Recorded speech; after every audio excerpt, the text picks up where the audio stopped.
Welcome back to Deva spoken English. இன்றைக்கி என்ன பார்க்க போகிறோம்னா, ப்ரெசன்ட் டென்ஸில் எப்படி கேள்வி கேட்குறதுன்னு பார்த்தோம். நம்ம இப்போ ரைட்டாக தப்பா நம்ம சொல்கிறது கரெக்டாங்கிறது செக் பண்ணுறதுக்கு ஒரு சின்ன எக்ஸசைஸ்.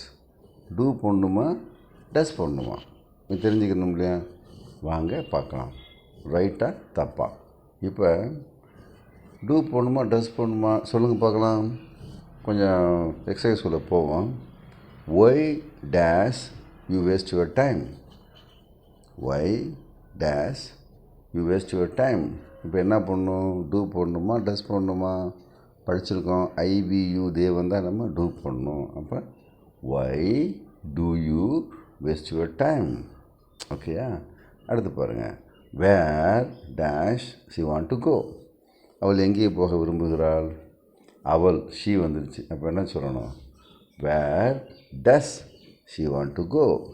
அடுத்து when dash they start their work? அவர்கள் எப்பொழுது இந்த வேலையை ஆரம்பிக்கிறார்கள்? when அப்போ தேனா டூ பண்ணணும். when do they start their work? சரி. what dash he do in the evening?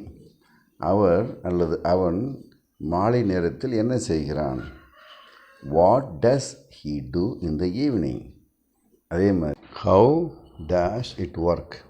என்ன அர்த்தம்? அது எப்படி வேலை செய்கிறது அப்படின்னு கேட்கணும். ஒரு ஏசி மாட்டிருக்கீங்க, எப்படி வேலை செய்யுதுன்னு எப்படி கேட்போம்? how does it work? ஏன்னா இட்டுன்னு வந்துருச்சு, அப்போ டஸ் யூஸ் பண்ணுவோம். ஸோ இது மாதிரி டூ டஸ்ஸு எப்போ யூஸ் பண்ணுறதுன்னு பழகிட்டோம்னா ஈஸியாக நம்ம கேள்வி கேட்கலாம். கிராமட்டிக்கலாக தப்பு இல்லாமல் பேசுகிறதுக்கு ரொம்ப ஹெல்ப்ஃபுல்லாக இருக்கும். Thank you. All the best.